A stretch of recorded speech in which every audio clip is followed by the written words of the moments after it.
नमस्कार। मुक्त भएर रहिरहनलाई ग्रन्थीलाई अलग अलग गर्नै पर्ने हुन्छ। मुक्त भएर रहिरहनका लागि ग्रन्थीलाई अलग अलग गर्नै पर्ने हुन्छ। मुक्ति किन जरुरी छ भने यदि मनुष्य जीवन पाएर पनि मुक्त भएर रहन सकेनौँ भने यो जीवन मनुष्य जीवन पाएको अनमोल जीवन पाएको जो राम्रो मौका हो, सुवर्ण अवसर हो, त्यो चाहिँ नि खेर जान्छ। मनुष्य जीवन पाएको उपयोग भएन। अरू पशु पंक्षीहरूको जन्म जस्तै हुन जान्छ। त्यसैले यो मनुष्य जीवन जो हामीले वर्तमानमा पाएका छौँ, संसारका हामी सबैले, यसलाई हामीले उपयोग गर्नुपर्छ। के को लागि भन्दा आफ्नो लागि, के को लागि भन्दा सत्यको लागि। सत्य रूपमा रहिरहनलाई मुक्त रूपले रहेकै हुनुपर्छ। किनभने सत्य भनेको त परमात्मा हो। सधैँ सधैँको सत्य त परमात्मा हो। मनुष्य चोलामा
प्रकारबाट मुक्ति हुन जान्छ।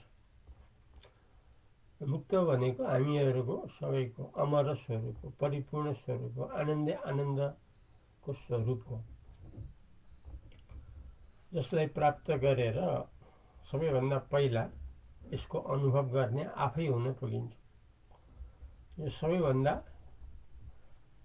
यो अतुलनीय अनुभव हो, आनन्दै आनन्दको अनुभव, सर्वोत्तम, महानतम, उत्तमोत्तम स्थिति। ग्रन्थी भन्नाले असत्य र सत्यलाई छुट्याएर सत्य रूपमा रहिरहने, असत्यलाई नलिने।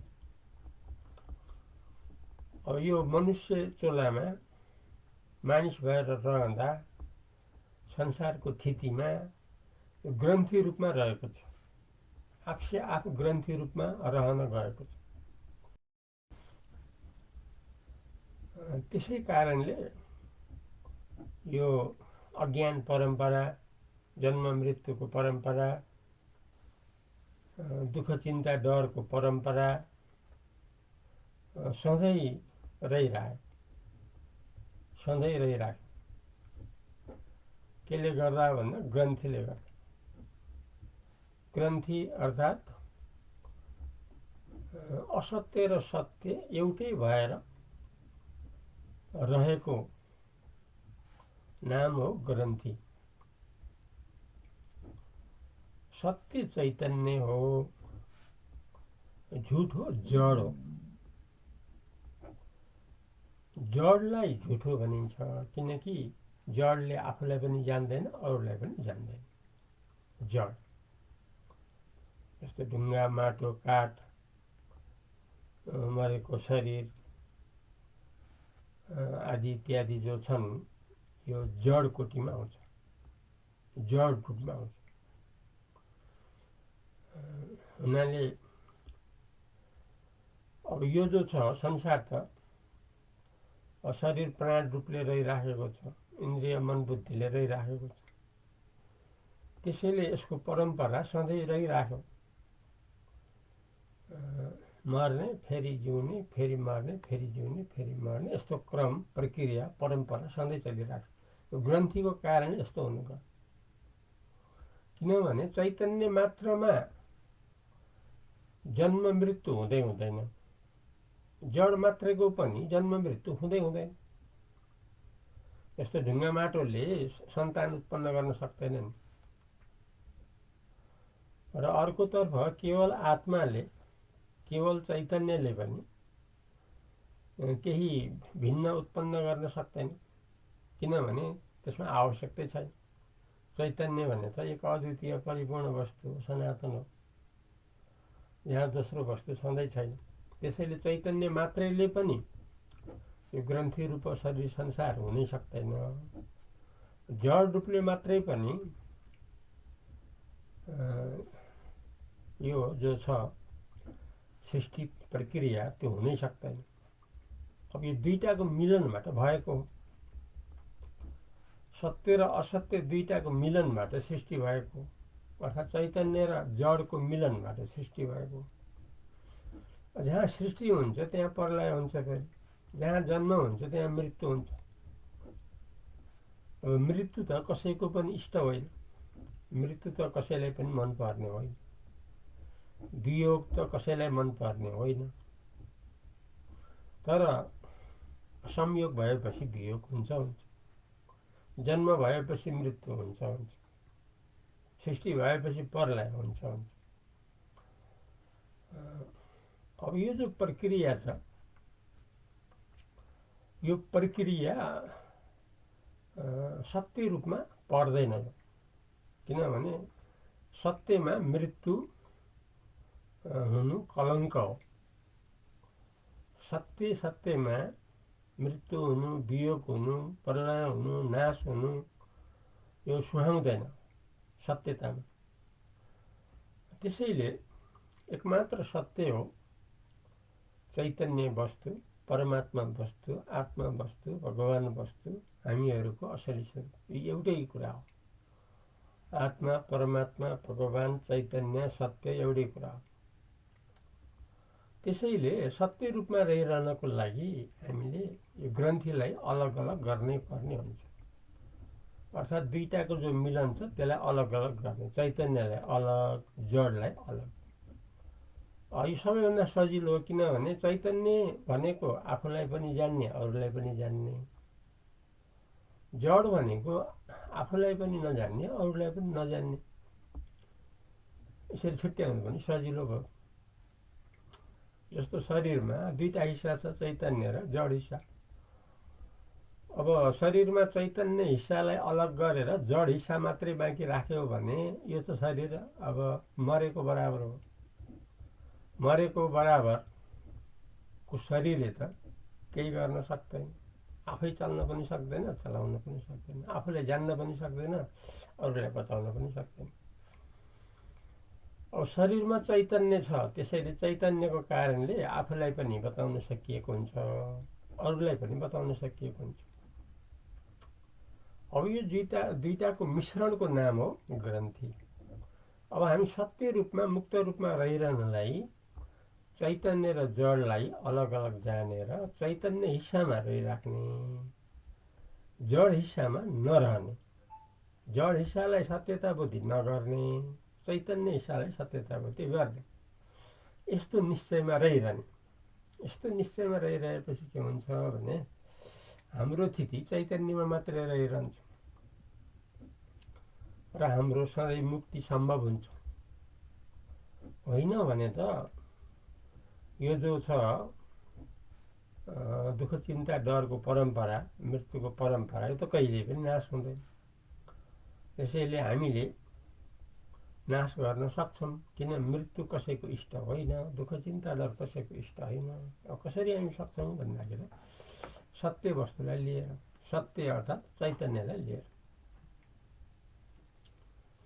यसरी रहेपछि के हुन्छ भने हाम्रो मुक्ति सधैँ सधैँको लागि हुन जान्छ।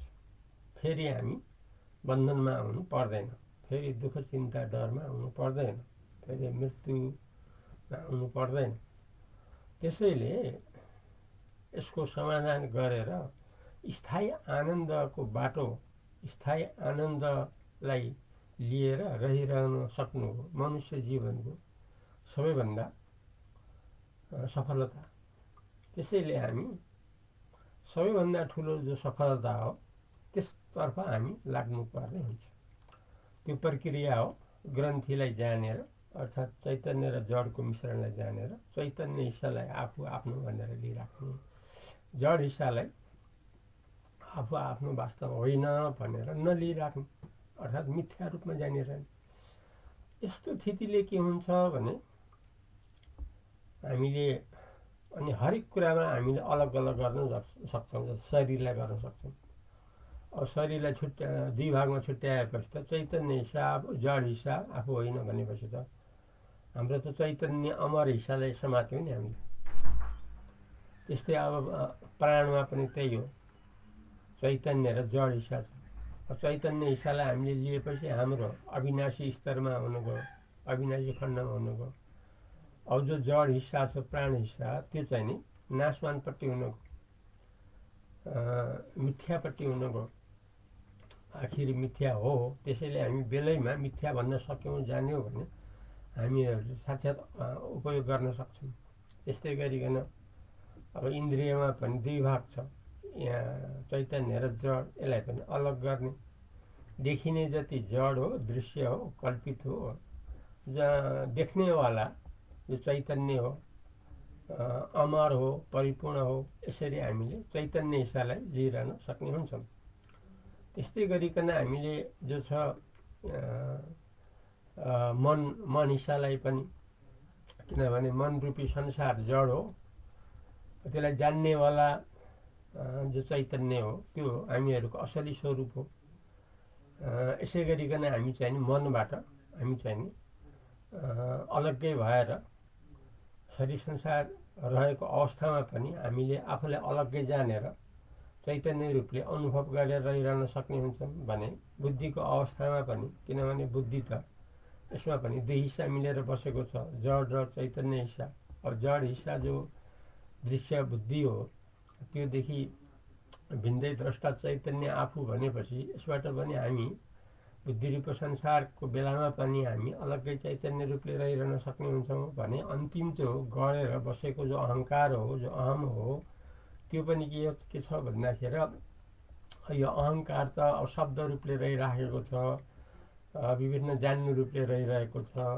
यसलाई मोटामोटी रूपमा लिँदाखेरि अहङ्कार दुई प्रकारको छ, एउटा सामान्य रूपमा रहिराखेको, एउटा चाहिँ विशेष रूपले रहिराखेको। अब सामान्य रूपमा रहेको अहङ्कार हामीहरूको शरीर संसार देख्दासम्म रहँदासम्म यो रहिराखेको हुन्छ। यसमा पनि हामीले यो पनि दृश्य हो भनेर यसबाट पनि हामी अलग भएर चैतन्य रूपले रहिरहन सक्छौँ भने विशेष जो अहङ्कार हो, म फलाना हो, ऊ हो, यसो हो, उसो हो भन्ने यो जो विशेष अहङ्कार हो, यसमा पनि यो पनि दृश्य हो, जड हो, कल्पित हो भनेर हामी द्रष्टा रूपमा, अधिष्ठान रूपमा, चैतन्य रूपमा रहिरहेपछि अहङ्कार जो सामान्य र विशेष रूपमा जो रहिराखेको छ, यो दुईटैदेखि हामी अलग भएर केवल चैतन्य रूपले मात्रै हामी रहिरहन सक्ने हुन्छौँ। यसरी हामी अहङ्कारको बेलामा पनि अहङ्कारलाई जानेर, अहङ्कारलाई दृश्य जानेर अहङ्कारदेखि अलग्गै रूपमा हामी रहिरहन सक्ने हुन्छौँ। त्यसकारणले यसरी रहिरहँदा प्रश्न के उठ्छ भने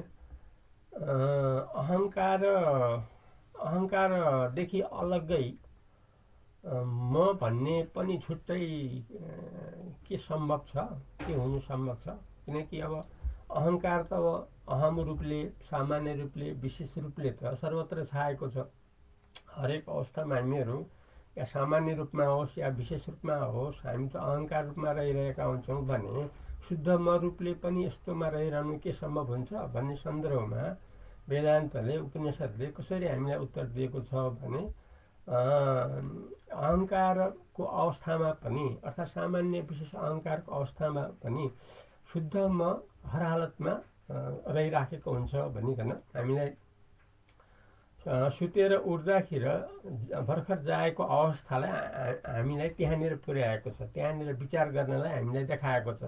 त्यहाँनिर के हुन्छ भन्दाखेरि अब त्यो निद्रा त गयो, अब जाग्रत आइसकेको छैन, त्यहाँ बिचमा त सन्धिकाल छ, सन्धिकालमा त चोखो आफू छ, त्यही चोखो आफू शुद्ध आफू यसरी भेटाइन्छ भनेदेखि अर्कोतर्फ हरेक दुई कुराको बिचमा, हरेक दुई वृत्तिको बिचमा सन्धिस्थलमा त शुद्धमा त सधैँ रहिराखेको हुन्छ।